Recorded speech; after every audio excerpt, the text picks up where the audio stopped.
write a book about the cognitive decline of the person who is in charge right now. I don't think there is anyone who could credibly accuse, especially Jake Tapper, of not critically covering Donald Trump for the last 10 years. Why is this important to know now? This is where I take issue with some folks on the left.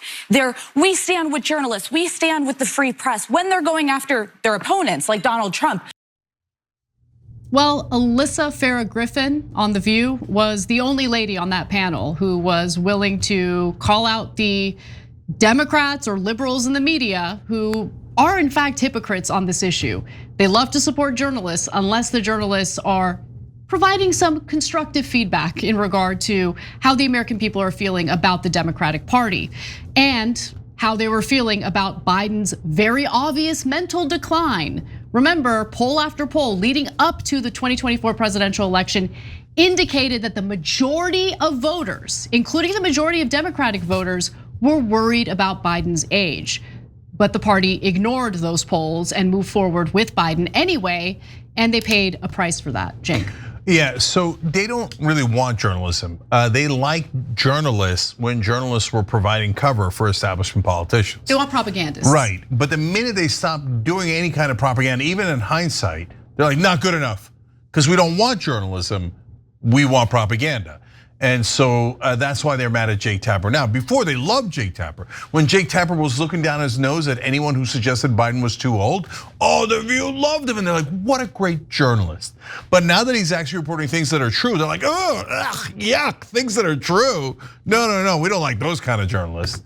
And so, but I do want to answer Whoopi's question. She said, why do we need to know this now? And that's actually the question I'm getting most often from the Rad Libs. And look, guys, I've been saying this now for a bunch of weeks here. I now realize that maybe the most radical contingent within the Democratic Party are the Rad Libs, the former moderates, who are like the blue MAGA, blue Anon, etc. And so they're like, why you stop talking about Biden? You're trying to help Trump. Wait, we said Biden shouldn't run because it would help Trump. We were right. So how does what? It doesn't. Nothing. It's like sometimes they struggle with the English language. So, but in this case, for both them and Whoopi, why is it important that we're talking about it now? So we don't make the same mistake again.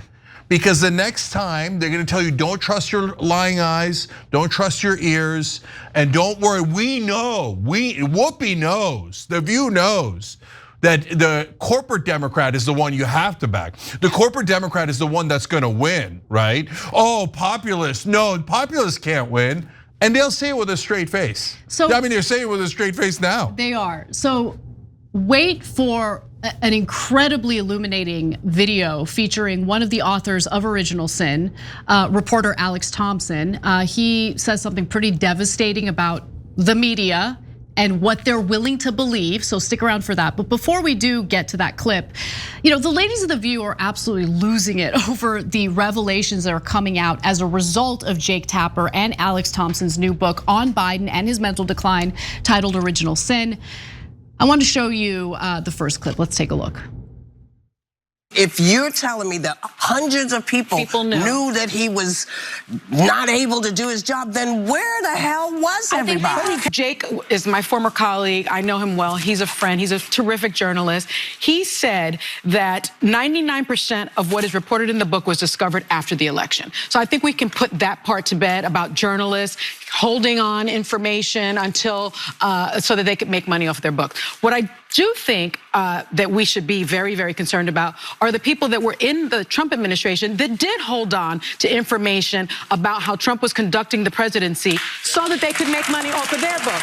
We're talking about former National Security Advisor John Bolton, who came on this show hawking his book, and I told him, why didn't you say something before? Former Attorney General Bill Barr, he wrote a book, didn't say anything while he was in there. By the way, former Defense Secretary Mark Esper and that White House Press Secretary Stephanie Grisham. Those people did get criticized for holding on to information that they knew while they were in the Trump administration so they could profit off of it in their books later. But that happened years ago. We're now talking about what recently happened with a major cover-up involving the President of the United States. Okay, his mental decline And the fact that anyone who called out that or shared any concern about that mental decline was like totally dogpiled. Yeah. Totally made out to be an evil ageist, a bad person, including by Jake Tapper. But anyway. Yeah, so look, they have binary brain. So they think if you're criticizing Biden for his mental decline, that must mean that you love Trump and you would not call out Trump. No, you can call out Trump and Biden. That would be called journalism. And I know that that's like a weird concept to you, especially Sunny Hostin. I mean, she's the worst of the worst, yeah, right? She's in the like, cult. oh, was Bill Barr calling out Trump? Well, first of all, Bill Barr was terrible attorney general and authoritarian in every way. But when Trump said we should steal the election and you should declare fraud, Bill Barr as attorney general said, no, there was no fraud in the election. I mean, that's when the chips were down and things mattered the most. Yeah. And he made his one great decision. Everything else in his life is super questionable. But he did the right thing at the right time. Did anyone in the Biden administration say, wait a minute, guys, he's obviously in mental decline. I've got to do what's right for the country and not what's right for our careers? Zero, literally no one in the Biden administration did that. So that when you're losing to Bill Barr on principles and on doing the right thing, you're at rock bottom, right? And you're like this whole like, oh my God, Biden was great. Why is everybody criticizing him? I loathe it. So I got to talk about two other things they just said. Whoopi had the nerve to say, where the hell were they during the Biden administration? We were right here. And you know who said that we were not allowed on air anywhere on cable news or television? You guys. You guys. If I said, hey, can I come on The View to talk about how Biden's too old? There's no way you would have allowed anyone on The View to say that. No way. You guys are propaganda central, propaganda headquarters. It's because of you that we couldn't get the message out. It's because of cable news that we couldn't get the message out. Anytime somebody said that Biden was too old, Jake Tapper would look down his nose and, how dare you, sounds conspiratorial. Okay, now Alex Thompson was better. He's his co-author. Yes. And Alex Thompson did actually every once in a while challenge a little bit. But then I was really disappointed. I hope Sunny Hostin is lying as usual. Because if it's true that now he's saying, oh, we found out all the 99% of the evidence after the election. No, then I'm gonna take away all your credit. Right, because that's a lie. That's insanity. Then how did I know? Am I a genius? Hold on. I would take anything Sunny Hostin says with a grain of salt. She's already proven herself to be so biased that she's willing to say the most ludicrous things, including pivoting toward the Trump administration's first term to avoid talking about the very real failures of the Biden administration and the Democratic Party as it pertains to this cover up. Now, I want to get to what Alex Thompson had to say in a recent interview with Leland Vitter on News Nation. They were talking about the book. And I think what he says about the media here is enlightening. Let's take a look. When you were reporting this, did people in his inner circle, did those that you talked to acknowledge that the media, were they surprised by how complicit the media was? It was interesting. I had one conversation with someone, this was after the election while we were reporting this book.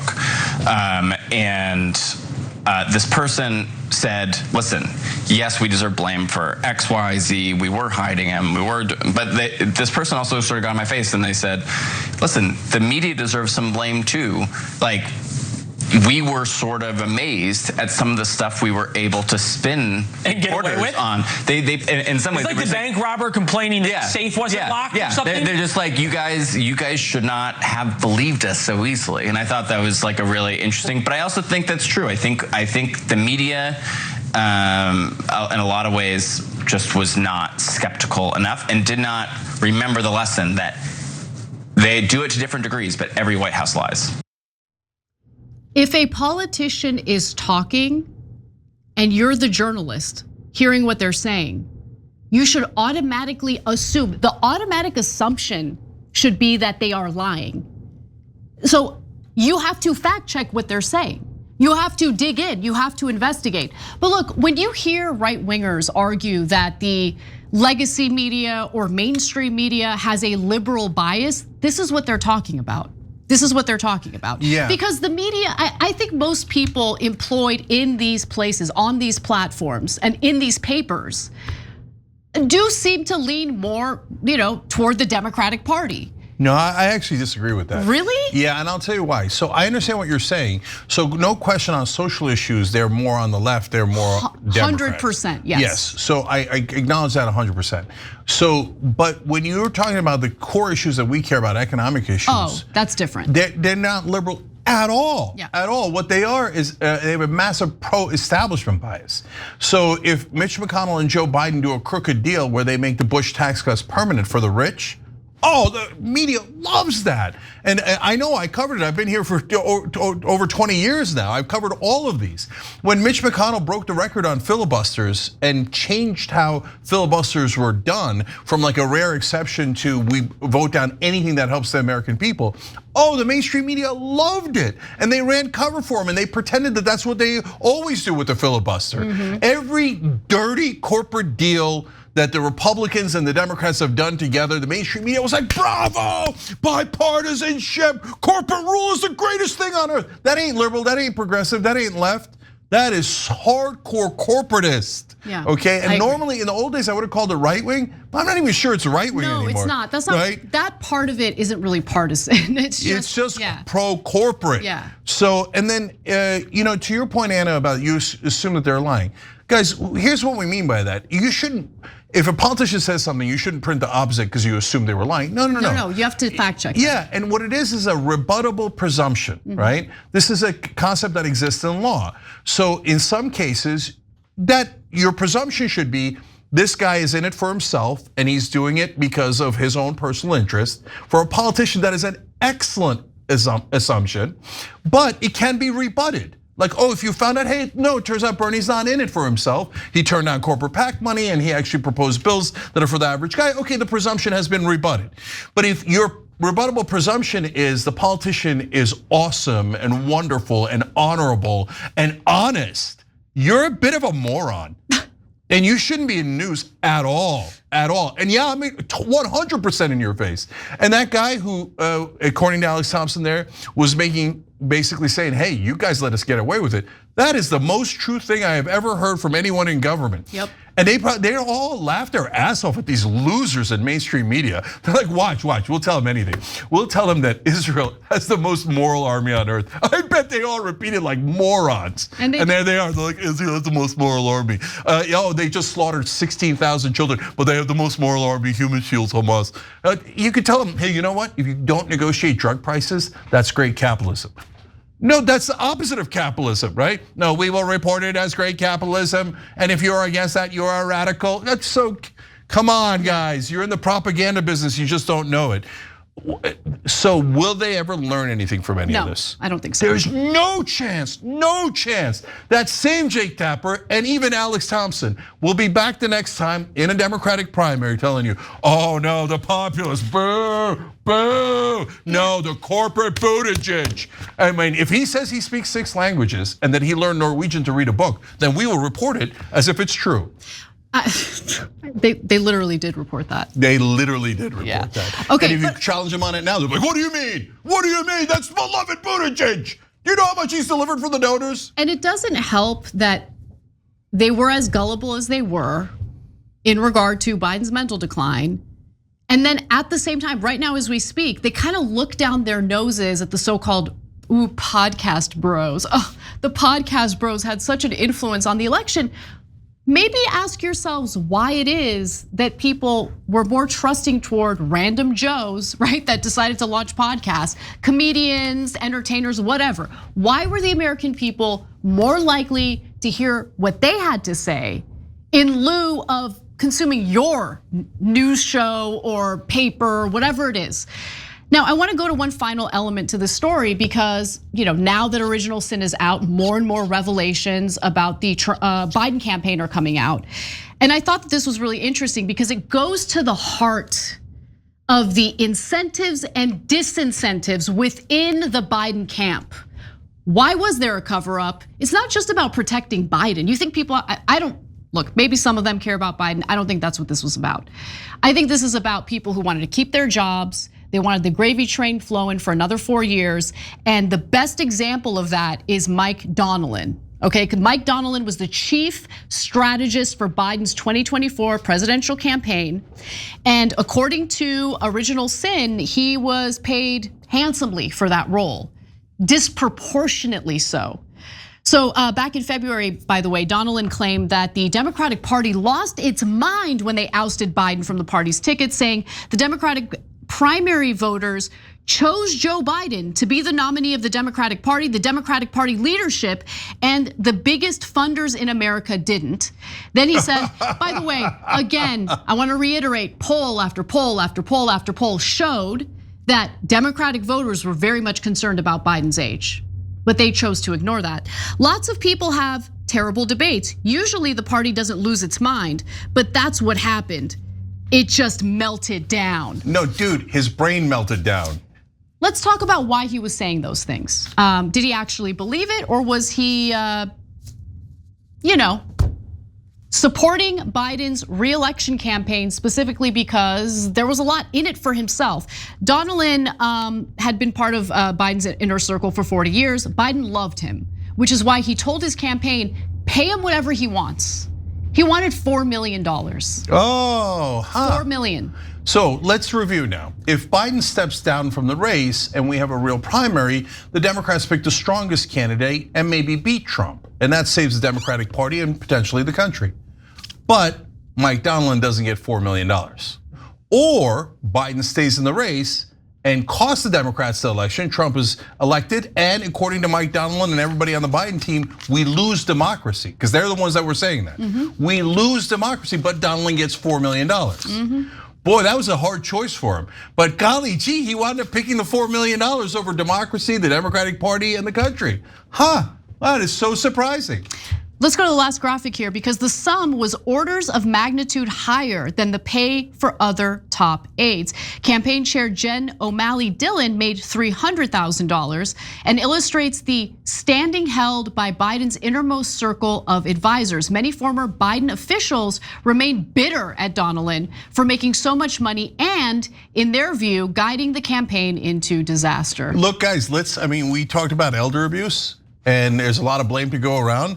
But Donilon, who Biden trusted when he was mentally healthy, takes a mentally impaired Joe Biden and goes, here, Joe, sign this piece of paper. It gives me $4 million.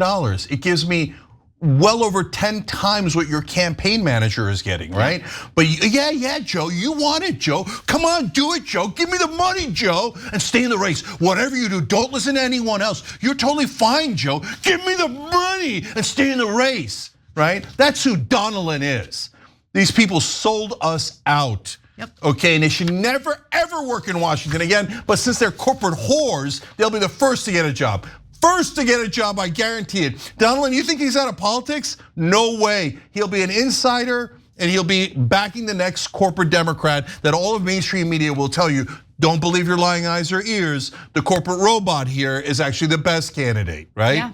Yeah. So, yeah. No, I was gonna say that's a good place to leave it, but it looks like you have something else to say. No, I'm just gonna give our members the last voice here, because it's such a good point. I wanted to make it in the story. Pessimistic Progressive wrote in, why are we watching this now? Said no football player ever when the coach puts on last week's game's tape. Yeah, that's a great analogy. Great analogy. Because no coach is like, oh, let's not learn from our mistakes. If you missed the block, don't sweat it, just miss it again, right? Yeah, you can't miss the block. You gotta get it. You watch the tape so you learn what happened and you don't make the same mistake again. So, but the people desperately trying to make sure that you don't watch the tape are the people who want you to make the same mistake again. Exactly. Every time you ring the bell below, an angel gets his wings. Totally not true, but it does keep you updated on our live shows.